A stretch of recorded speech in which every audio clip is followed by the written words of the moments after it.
कौन है? भगवान। वो जो सच्चिदानंद को प्रणाम करता है उसके ऊपर आने वाले 3 प्रकार के संतापों को भगवान हर लेते हैं। कौन कौन? 3 प्रकार के जो ताप हैं, देह के देव के भौतिक तापा, राम राज्य का कौन व्यापा। देह के देव के भौतिक तापा, राम राज्य का हूँ नहीं व्यापा। भौतिक तापा, राम राज्य का हूँ नहीं व्यापा।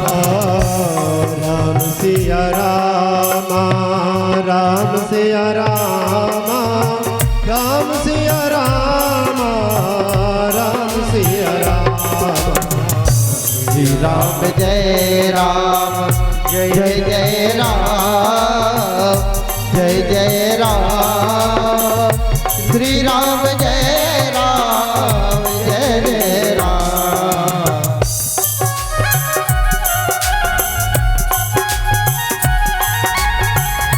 सभी बोलेंगे श्री राम सिया राम, जय जय राम। श्री राम जय राम, जय जय राम। श्री राम जय राम, जय जय राम। श्री राम जय राम, जय जय राम। बोली राधा रमण भगवान की जय हो। जो संताप आते हैं हमारे जीवन में, आपको बताता चलूं, देहिक जो देह में जो कष्ट होती है, देहिक, देविक और भौतिक, ये 3 प्रकार के संताप हमें परेशान करते हैं। और देखो 3 ही ऋण हैं, 3 ही ऋण है और 3 ही पाप है। और सतचित आनंद ये भी 3। और 3 ऋण कौन कौन से हैं आप लोग सब जानते हैं। मातृ ऋण, गुरु ऋण, माता पिता एक ही होता है, तो पितृ ऋण, गुरु ऋण, देव ऋण। गुरु ऋण में ऋषि ऋण भी आता है उसी में, तो पितृ ऋण और देव ऋण। जब हम जन्म लेते हैं तो 3 ऋणों को ही लेकर जन्म लेते हैं। इसलिए लक्ष्मण जी ने जिस समय परशुराम जी परसा लेकर आए हैं, परसा लेकर आए हैं, तो उस समय उन्होंने एक संवाद में बोला है, मात पिता ऊरण भय नीके और गुरु ऋण रहा सोच बड़ जी के। उन्होंने याद दिलाया है गुरु ऋण। तो इसी प्रकार से मैं आपसे निवेदन करूं, 3 प्रकार के संताप होते हैं, देहिक, देविक, भौतिक। उन्होंने कहा कि महाराज हम एक ठावर पर गए थे, बताया है कि तुम्हारे कुल की देवता परेशान कर रहे हैं। महाराज उन्होंने बताया कि उसको तो भूतनी लगी है। अरे हमारे ठाकुर जी के यहाँ जाओ, उसको भूतनी मोतनी कुछ नहीं लग सकती है। अगर लगेंगे तो हमारे ठाकुर जी लग जाएंगे, और जिसको ठाकुर जी लग गए मानो उसका तो कल्याण ही हो गया। बोल भक्त वत्सल भगवान की जय हो। देहिक, देविक, भौतिक तापा, 3 प्रकार के संताप। अच्छा पाप क्या है? बोले मनसा वाचा कर्मणा। 3 प्रकार के हमसे पाप बनते हैं, और जब 3 प्रकार से पाप बनते हैं तो वही पाप इतने बढ़ जाते हैं कि फिर वो हमसे संभलाए नहीं संभलते हैं। इसलिए मैं निवेदन करूं, मनसा बताता चलूं कि जो मन के अंदर, जैसे हमारे मन में आया कि अरे सामने वाले ने तो ऐसा कर लिया, सामने वाले ने तो ये चीज खरीद ली, सामने वाले का तो ऐसा हो रहा है, तो क्या कर रहे हैं हम? मन से पाप कर रहे हैं। किसी के प्रति मन से सोचना, गलत भाव दूसरे के प्रति लाना, ये मनसा पाप होता है। निवेदन करता चलूं, अगर मन से सोचना है तो भगवान की भक्ति सोचे, किसी के विषय में सोचने की आवश्यकता हमें नहीं है। मनसा वाचा, अपने वचनों से भगवान ने मुख दिया हरि भजन के लिए, कान दिए कथा श्रवण करने के लिए, नेत्र दिए प्रभु के दर्शन करने के लिए, लेकिन हम नहीं कर पा रहे। क्या कर रहे हैं?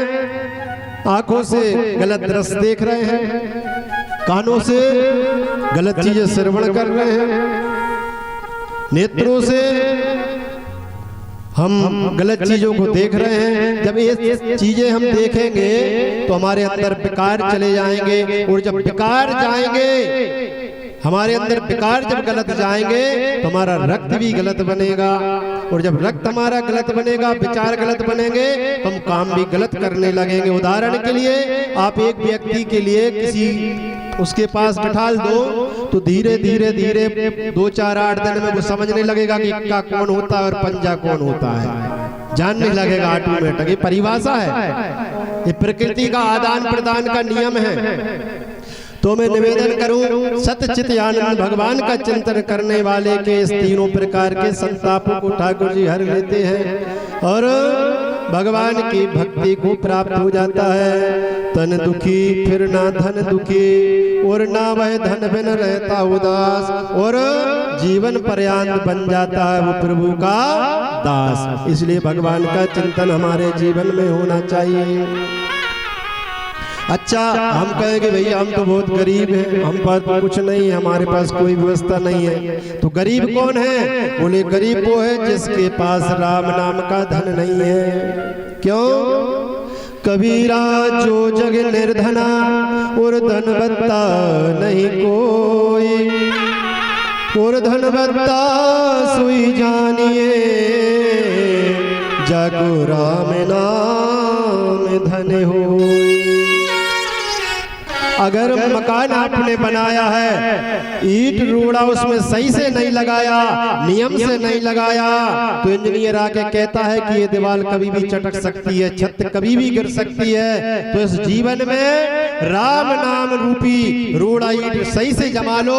मैं निवेदन करूं, ये क्यों नहीं आने वाले जीवन जन्म जन्मांतर तक आप प्रभु की भक्ति को पाते रहोगे, और आपके करने से आपके पुत्र आपकी संतान भी उसी मार्ग पर चलने लगेगी।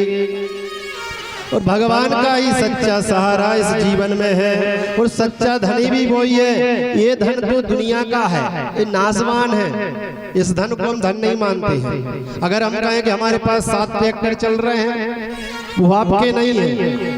हम कहें हमारा बेटा है, आपका नहीं है, आपका तो रोम नहीं है। अगर हो तो बता दो कोई कि हमारा रोम है, हमारा है।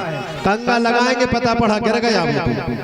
हमारे शरीर का रोम हमारा नहीं है, और बड़ी बड़ी ख्याति देते हैं कि हमारा ये हमारा ये हमारा।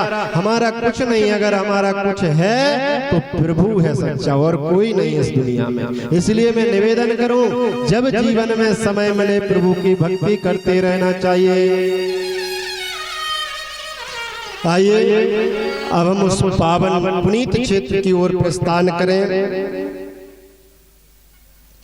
जहां पर, क्योंकि कथा तो भगवान की ऐसी है कि बहुत है, और ठाकुर जी की कृपा। हमसे कह दो कि महाराज जी तुम कथा बोलो 7 दिन में कितना टाइम मिलता है? देखो 3 घंटा 4 घंटा, 3 घंटा या 4 घंटा प्रभु की कथा बोलने के लिए मिल रहा है। क्यों? भक्त भी ऐसे हो गए आज के समय के कि महाराज जी कब स्टॉप करें। तो भगवान की कथा तो ऐसे मन से सुनना चाहिए कि बिल्कुल 7 दिन हमारे घर ग्राम में ठाकुर जी पधारे हैं, भागवत महापुराण हमारे ग्राम में पधारी है। तो हमारे लिए घर के सारे काम जल्दी जल्दी करके, खेती वाले खेती करें, घर वाले घर का काम करें, और सिर्फ भगवान की कथा में ही मन लगाएं। 7 दिन भी नहीं मांग रहे हम, 7 दिन में आपसे 3-4 घंटे मात्र मांग रहे हैं। क्योंकि भगवान की कथा तो ऐसी है कि आप 7 दिन नॉन स्टॉप सुनाते रहो तो भी कथा कम होने वाली नहीं है। और पारिचित में जिस कथा को हम और आप सुन रहे हैं, ये कोई साधारण कथा नहीं है। मैं निवेदन करूं, ये साधारण नहीं है। इस कथा को श्रवण करने के लिए अब राजा पारिचित के लिए देखो शराब लगी है, शराब लगी है। तो उस समय क्या हुआ है कि आकाश मार्ग से इंद्रादिक देवता जन जा रहे थे, वहीं पर सुखदेव जी महाराज का भी पधार्पण हो गया, और राजा पारीक्षित भी आ गए। और राजा पारीक्षित को सुखदेव जी महाराज कथा श्रवण कराने लगे। उसी मत में सभी ऋषि जन आ गए, कथा श्रवण करने लगे।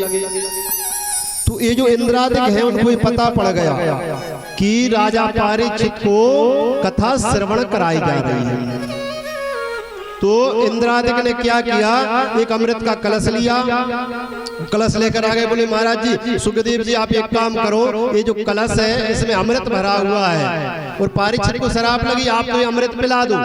इस अमृत को पिलाते ही परीक्षित अमर हो जाएंगे, परीक्षित अमर हो जाएंगे, फिर इनकी मृत्यु नहीं होगी, इनको काल नहीं डस सकता है, कोई भी आ जाए वो नहीं डस सकता है, क्योंकि उनको शराब लगी थी। कथा आएगी कि राजा परीक्षित को 7 दिन तक्षक आकर डसेगा। तो कहा एक अमृत कलश है और ये आप पिला दो, इसमें अमृत है, अमर हो जाएंगे। सुखदेव जी महाराज हंसने लगे, बोले अरे अभिमानो, तुम भगवान की कथा की तुलना उस अमृत कलश से कर रहे हो, जिसको पीकर भी देवता जन पुनः पृथ्वी पर आकर गिर जाते हैं। और अमृत की एक और विशेषता है, देवता जनों ने अमृत पी लिया, अमृत पी लिया तो उस समय जब रावण आदि राक्षसों से लड़ने जाते थे तो क्या है, इनको कुछ होना तो है नहीं, पिटाई होनी है अमृत पीकर, है ना। तो मेरु ग्रह हुआ, मतलब अमृत पीने के बाद देवता जन जैसे रावण आए चढ़ाई करे तो ये जाकर मेरु ग्रह पर्वत की जाकर खोए में छुप जाते थे इंद्रादिक, क्योंकि पिटना है, मरना तो है नहीं है। तो अमृत से तो आफत है पीने के बाद। अगर भक्ति का रस आपने भागवत का पी लिया तो पुनरति जननम पुनरति मरणम पुनरति जठरे जननी शयनम, आवागमन के चक्कर से ही आप मुक्त हो जाओगे। भागवत वो विषय है। सुखदेव जी महाराज हंसने लगे, रे तुम लोग भागवत की तुलना इस अमृत के कलश से कर रहे हो, अरे जाओ यहाँ से। छोटा सा अमृत लेकर चले गए अपने अपने राजभूमि, जाकर ब्रह्मा जी से शिकायत किया, बोले महाराज हम अमृत का कलश लेकर गए, सुखदेव जी महाराज ने फटकार लगा दी, भगा दिया, बोले जाओ यहाँ से। कुछ ही दिन में जैसे ही कथा पूर्ण हुई, सुखदेव जी महाराज ने कथा श्रवण किया।